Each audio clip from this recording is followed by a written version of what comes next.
راسا هاتي كلمة بجنارة هي بس جرك انها استراتيجية كو ام دمشين دتيكلي خدا استراتيجية هبالتية يعني سر هبالتي ودوستانة وري مشاندن وبرجواندين قلا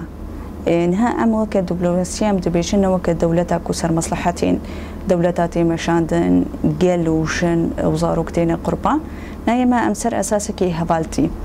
لأول تكليتنا أباكرن أم تخازن بيش بكفن بريبازنا خباتكي هفقرتن بدنا مشاندن يعني خباتكي أنجام قر حتى أنجام قر بي أم دراستيا خودشي أم دزانن جن هقر هفقرتن كخو ندي شكرن سيستما بابك سالاري سيستما قبتاليست أسطا سيستمي دهاتي أباكرن وهجمونيا هجر برامبري و سيستمك جن هفقرتي دا أسطا جهاني دنوي آفاكرن وين كاريبي تكوشين بدي مشاندن يا أم بيجن دجهكي دا تكوشيني جنا هاتكرن بتنما وفتصي دنا بخدا جبوي هجر نفطسي جبوي بيوستي هفقرتنا هيا وهلا دقلك مجاردة أمشن برسكريكي ما يكن يعني راستي ما يكن كشتني سرشنا تنها ليبيا مزيني تونسي مزيني لباريسي مزيني كشتنا جنا دا أسطري فبرتيتا تيكرن وأب سياسات تيكرن جالية هشمندية أزلام كونا خوزي إيديشن أصدق ريفبرني أصدق سياسي دا ولاطة بدي بريفبرن جبوي اف سيستم يعني قرقرنا كجن بحمو اوايتي تقرن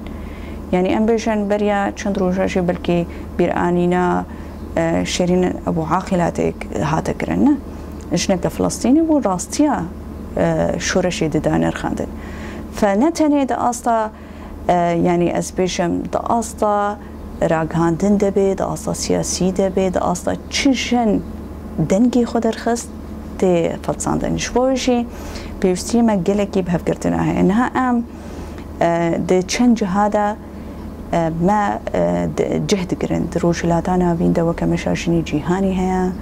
کنفرانساشنی قاعدیات دبیشنی ده هیا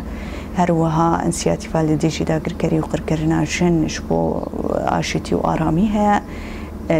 هفكرتنا ندا هي انسياتي فانون جوازات يا سلوكاتي هي هروها كونفرانسي دا أصلا جهاني دجي أم جهدي دا دقرن هم أم جنا كرد تقاتا كوشين داي أم دنر خينين هم جاري هف بش هنا أم جبوتا كوشيني بكن بهبرا هم روجين هف بش هنا جبو جنا وكي هشتي آداري بيستو بينجي مجداري چالكي بهف بش دنا مشاندن هم جند هريما خود راسلي شتي ام بهفتنا فيهم كرن وام هولدن سود بقرنج دسكفتيها ج تجريبينها وحتى سليدان تشيدبي افشي هي ازنها بدم اخويا كرن نها دهزار ونوزده بإيريشي سري كاني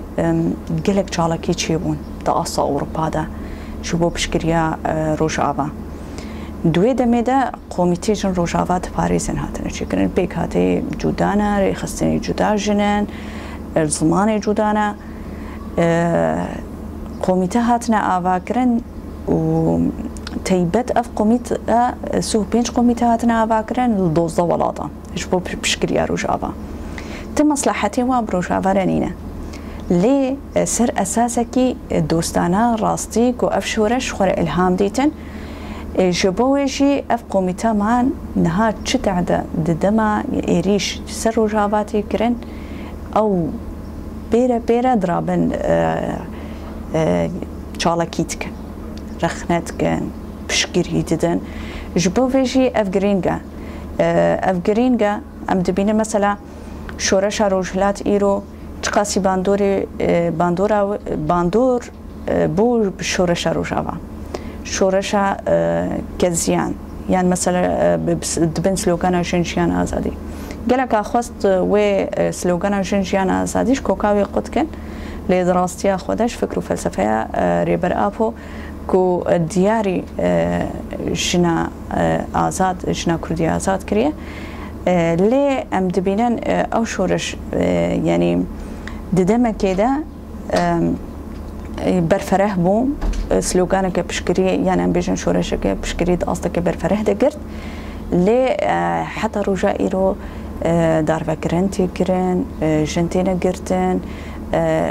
طفها جبوي بيوستيه كو شورش بفيرنجي ام بشكري بدن جبرچه جبر راستي د شورش هذا جوهرتنا كدر حقي جناده كاري قل جوهرتنا تشوفا كده بدي شي كران فد ولاده كده جوهرتنا كد ما في جنده وري بدس خستن ويباندوري راست ولاده ديب كي جنين ولاده ديجي بخواسبن وما فاب دست بخن برسكريك روشلاتان عبين ام حمود زانن برسكريك دي افكرنا نتو دولته الدولة كسر يك أول يك مذهب يك زمان برسكريكين كود أستا قركرني شانديتتي قركرني يعني أوليدتي راستيشي مع هركسي إيش هاوي صانجويك شاندية شبوشي جبو هركانتناش يعني وأف برسكريكين هي شار سرببن دناف خودت حواني سيستما دسهلاتدار امبيشن سردست و بندست كو لسرجن تيكرا جبوشي كو درباس كرنا باقريسين كو ام دبينين روجلاتانا بين حتى روجا ايرو باقريسا داتي مشاندن بروجي نتوا ديمقراطيك بروجي نتوا ديمقراطيك و هركس دناف خودت بحواني وهروها شنجير ولا خود جوفا كده ماشيين سيستما هفزروكاتي دا جيانا هفبشتا اف مجارين سرككو امرشني روشلاتانا فينا دا نقاشت كن جبر تاني وبوينك چي بي هناك ديمقراطي فكر دا وري چي كرن قبول كرن وري چي كرن امكارن قلق مجاراشي بهفرا چار سريه بخوري بينن جبر راستيا خودا مشارين روشلاتانا بين ختمينه يعني ختميه دبي خلق كده وجنجي بوا قرباني وي سيستمي فاوجي دقلك يعني قلك نقاشي مدتي مدجي اوجي زانن برسكريكا كبفيرنجي هي ليه هناكي برسكريكا مدروشلاتانا بين دتشيا سيستمين هاتنا افاكرين كو اعتمادي سر مسلمانتي تنيتكي قوميتك عربي تنيتكي هنا كي برسكريكا بخارتيني قالبونكي دخمائيتكي هاتيه تشيكرن مثلا قلك جارا ترسك هي نيزيك بونا مجاري دوزا كرد يعني دماد بيشن افجي تشتي مثلا سيستما فدرالية عراقي هنا كي ترس سرچيك مجبر سيستما فدرالية عراقي سر أساسي نتواج هاتية تشيكران دمام بوادنا فيهم كرن يما نسر فدراليك يعني أمبيجن ريفابريك وخسر فدراليك سر أساسها ديمقراطيك فبرنا كفن يعني شو سر أساسها كديمقراطيك أمبيجن حمو بيك هاتي تشتا باش مرة يعني دبي مجاري دما أمني قاشت كان نمجارك خيالية يعني شاوا مجارك سر عرضي هاتية بيك آني ودقلك جهاد دما دبينين كسايتين عرب كسايتين آسور كسايتي سوريان چاچان ارمن چركس وامجارة بخود بيشن باوريك كاكتي چكرن يعني قلك ليستوكن سياسي دهريمي دا تيكرن دخوازن وك بروجي كبارشبوني ما بدن خويا كرن بروجي كام هاتنا سر حسابي هناك اف سياسة تيكرن افوك الشريط هيبت هريمي دا تيكرن قلك دولتين عربيجي بويرن كي فهمتكم فالزحمتي هناكي مناسنا كنا مشتخوازان قلك جارة دما بكاتين جودا في مسألة بيجنا أمسر عندي إن بفرجيانت كان وتشتك ممكنة نوك دولة هردم دبيجنا ممكنة مجاركي دودريجة وك دولتين هجمونية خمشاند نسر هريمي وهر خوستكي واي قريزي نبخوي وريشي كرنش بوبر جواندي خوي نبنتوي خارطين شخور الرسمان دي ببي صدمي أو مداخلة هريمي ده بروفاجي و سيستما نتوا ديمقراطيك كوري دقري البر وحمو سياستي هناكي راستي زحمتياتي جبوی جی تشتام هولدن هردم پروژه برنگی خوی راست بکه پراتیک بونا خوی عرضه همو نتو خود نافدت بینن و راستی خودشی وید بیشن گلک جاره ام دخوازن چنده بینن یعنی و بینن راستیا گوتنی گلک جاره یعنی سیاست مدار وقت بیشن هند بیشن ام نزانن بس گلک جاره ام موظف خواندن ورتکن کراستی سر عرضه ببینن یه هاتی دیتی وقت بیشی نرینی و گلک هاتی کرتن ام دواد نقاشی خدا گلکی نقاشت کنگره هشتمین ده نوی بو اتفاقیات و تکلیه دموکراتیک اتفاق و تکلیه دموکراتیک کنگرسر جبر